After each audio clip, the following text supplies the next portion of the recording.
আমাদের রাজনৈতিক দলগুলোর এত অনাগ্রহ কেন স্থানীয় সরকারের ভোট দিতে? মানে ক্ষমতায় গিয়ে যাতে আমি আমার এমপিশিপ, আমি তো পার্লামেন্ট কন্ট্রোলে নিলাম, আমি সব উপজেলা, জেলা পরিষদ, ইউনিয়ন পরিষদ কন্ট্রোলে নিতে চাই। এই তো ভেতরে ভেতরে সদিচ্ছা। কার কথায় আগে, কার কথা অনুযায়ী নির্বাচন হবে? বিএনপির কথায় না আওয়ামী লীগের কথায়? এই ইগোর ফাইট করে বাংলাদেশ রক্তাক্ত হয়েছে। আমি তো মনে করি না ফেব্রুয়ারিতে হওয়া উচিত, না এপ্রিলে হওয়া উচিত। কারণ ফেব্রুয়ারিতে হলে মনে হবে সরকার বিএনপির দিকে ঝুঁকে গেছে, আর এপ্রিলে হওয়া উচিত না, তাহলে মনে হবে জামাতের কথাই ঢুকে গেছে। মিডল পোর্শনে হোক অথবা মে জুনে হোক, কি মহাভারত অশুদ্ধ চলছে। ঘেরাও করে মারামারি হচ্ছে ফ্যাসিবাদের দোষর। কে ওই ফ্যাসিবাদের দোষরকে বাঁচাতে গিয়ে নিজে হত্যার শিকার হবে? সুতরাং ম্যাজিস্ট্রেসি পাওয়ার দেওয়া হয়েছে সেনাবাহিনীকে। ইউনূস সাহেবের সরকারের সদিচ্ছা লাগবে। পুলিশ যা আছে ইমিডিয়েট আইন শৃঙ্খলা পরিস্থিতির উন্নতি না করতে পারলে, উন্নতি না সাধারণ অবস্থা ফিরিয়ে না আনতে পারলে আপনার সবকিছু ভেস্তে যাবে। বাংলাদেশ আবার আরেকটি অনিশ্চয়তার মধ্যে পড়বে। আমি তো মনে করি বাংলাদেশে ৩-৪টা সমমানের দল হওয়া দরকার, জোট হওয়া দরকার, যারা একে অপরকে চ্যালেঞ্জ দিতে পারে গণতান্ত্রিকভাবে। এখন আমি শেষ করে দিচ্ছি, একদম পরিষ্কার কথা, আজকে পর্যন্ত আইন শৃঙ্খলার যে অবস্থা, তাতে আমি নিজে সন্দিহান একই দিনে ২০টা সিটি কর্পোরেশনের নির্বাচন এই সরকার সুষ্ঠুভাবে করতে পারবে কিনা। এই পরীক্ষাটা না দিয়ে আপনি যদি ডাইরেক্ট এমপি ইলেকশনে চলে যান আর ওইখানে যদি সর্বনাশ হয়, তাহলে যারা ক্ষমতায় যেতে চাচ্ছে তাদের ক্ষমতায় যাওয়া আরো 10 বছর পিছায় যাবে। কারণ তাহলে যা যা ঘটবে এগুলোর আমি বলতে চাই না। কারণ বাংলাদেশের মানুষ আর 10 হোন্ডা 20 গুন্ডা 11টার সময় ডিক্লেয়ার হয়ে যাবে, কোনো পোলিং এজেন্ট বসতে পারবে না, বা দিদার ভাইদের দলকে বসতে দেবে না, বা অনেক ভাইদের দলকে বসতে দেবে না। এখন পর্যন্ত যে কালচার, কয়েকটা বার অ্যাসোসিয়েশনের নির্বাচন হয়েছে, অন্য বিরোধী মতকে একটি বড় দলের আইনজীবী সংগঠন নির্বাচনে অংশগ্রহণ করতে দেয়নি। এই কালচার থেকে বেরিয়ে এসছি কিনা আমি থেকে শুরু করে সবাই, এবং আইন শৃঙ্খলা বাহিনীর যথার্থ মিনিমাম সক্ষমতা আছে কিনা। আপনি আমাদের বড় 8টা বিভাগীয় শহর, 8টা মেয়র ইলেকশন দেন না, কি এমন ক্ষতি এইখানে? এবং এর মধ্যে দিয়ে আরেকটি বিষয় দিদার ভাই এবং সারোয়ার ভাইয়ের দৃষ্টি আকর্ষণ করছি, এখানে আরেকটা কিন্তু আমাদের একটা ব্যাড প্র্যাকটিস আছে। এই কথা বলি আমি শেষ করছি। হাসিনা আক্তার, আমরা অতীতেও দেখেছি 91-তে, 96-তে, 91 না 96-তে, 2001-এ, 2009 জাতীয় সংসদ নির্বাচন হওয়ার পরে যে দলটি ক্ষমতায় যায় তার ঠিক 2 মাসের মধ্যে পৌরসভা, উপজেলা পরিষদের নির্বাচন হয়। সরকারি দল সম্পূর্ণভাবে ম্যানিপুলেশন করে। আরেকটা বিষয় আপনি জানেন, স্থানীয় সরকার নির্বাচনে কিন্তু সরকারের সিদ্ধান্ত লাগে, এটা ফুললি নির্বাচন কমিশন করে না। আমাদের রাজনৈতিক দলগুলোর এত অনাগ্রহ কেন স্থানীয় সরকারের ভোট দিতে? মানে ক্ষমতায় গিয়ে যাতে আমি আমার এমপিশিপ, আমি তো পার্লামেন্ট কন্ট্রোলে নিলাম, আমি সব উপজেলা, জেলা পরিষদ, ইউনিয়ন পরিষদ কন্ট্রোলে নিতে চাই। এই তো ভেতরে ভেতরে সদিচ্ছা। আর সেই কারণেই আমি মনে করি অন্তত 8টা সিটি কর্পোরেশন নির্বাচন দিয়ে আমরা দেখতে চাই এই সরকার সফল কিনা, পারে কিনা। না হলে বিকল্প ব্যবস্থা জনগণ নেবে। আমি শেষ করছি একটা কথা বলে, জরুরি হচ্ছে রাষ্ট্রের মেরামত করে ফ্যাসিবাদের বিচার শেষ করে নির্বাচন, মাস গুরুত্ব না।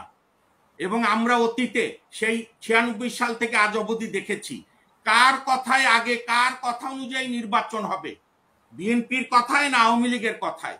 এই ইগোর ফাইট করে বাংলাদেশ রক্তাক্ত হয়েছে। আমি তো মনে করি না ফেব্রুয়ারিতে হওয়া উচিত, না এপ্রিলে হওয়া উচিত। কারণ ফেব্রুয়ারিতে হলে মনে হবে সরকার বিএনপির দিকে ঝুঁকে গেছে, আর এপ্রিলে হওয়া উচিত না, তাহলে মনে হবে জামাতের কথাই ঢুকে গেছে। মিডল পোর্শনে হোক অথবা মে জুনে হোক, কি মহাভারত অশুদ্ধ হবে আমাদের। আমি আবার মনে করে দিতে চাই 30 সেকেন্ড, আমাদের সকল রাজনৈতিক দল বুকে হাত দিয়ে বলুক 2024-এর 7 জানুয়ারির পর মেন্টালি প্রস্তুত হয়েছিল যে আবার 26, 27, 28 সাল থেকে ভাববো আমরা কিভাবে শেখ হাসিনাকে সরানো যায়।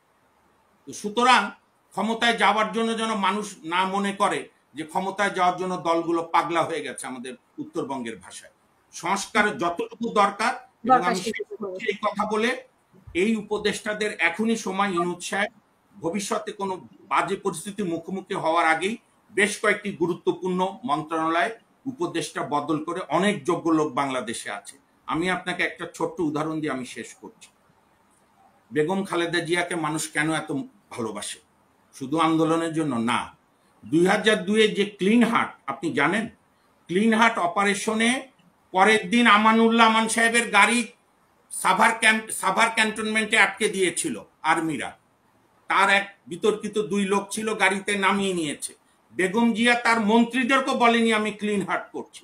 কাজী ইউনূস সাহেব পারেন? অসম্ভব। পারে, ওনার সদিচ্ছা আছে কিনা কোনো কথা না। আর আজকে থেকে সব দল দৃঢ়ভাবে ঘোষণা করুক, আমরা কোনো প্রকার মব ঘেরাওয়ের পক্ষে না। আপনি যে বলছেন, আমি দিদার ভাই দৃষ্টি আকর্ষণ করি, সাধারণ মানুষ কোন সাহসে পাথর মারা থামাতে যাবে? কারণ তো এগুলো আজকাল প্রচারই চলছে, ঘেরাও করে মারা মানে হচ্ছে ফ্যাসিবাদের দোষর। কে ওই ফ্যাসিবাদের দোষরকে বাঁচাতে গিয়ে নিজে হত্যার শিকার হবে? সুতরাং ম্যাজিস্ট্রেসি পাওয়ার দেওয়া হয়েছে সেনাবাহিনীকে। ইউনূস সাহেবের সরকারের সদিচ্ছা লাগবে। পুলিশ যা আছে ইমিডিয়েট আইন শৃঙ্খলা পরিস্থিতির উন্নতি না করতে পারলে, উন্নতি না, সাধারণ অবস্থা ফিরিয়ে না আনতে পারলে আপনার সবকিছু ভেস্তে যাবে। বাংলাদেশ আবার আরেকটি অনিশ্চয়তার মধ্যে পড়বে।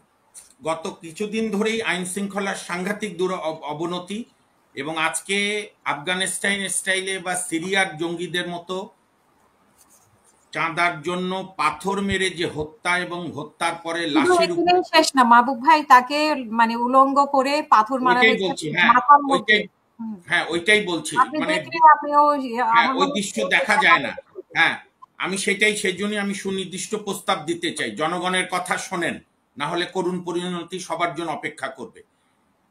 একটা তো এই হত্যার বিচার, সারোর ভাই যেটা বললো পুলিশের বিভিন্ন শাস্তি, সেটার চেয়েও মানুষের মনে আস্থা এবং আইন শৃঙ্খলা মিনিমাম পরিণতি ফিরিয়ে আনার জন্য ইউনূস সাহেবের উচিত হবে সেনা প্রধানের সঙ্গে বৈঠক করে ওই ক্লিন হার্টের মতো সহযোগিতা নিয়ে চাঁদাবাজ ও মব সন্ত্রাস নির্মূল অভিযান আগামী সোমবার থেকে 7 দিন ওই ডেভিল হান্টের মতো অন্যদের মতো দায়সারা করছেন না।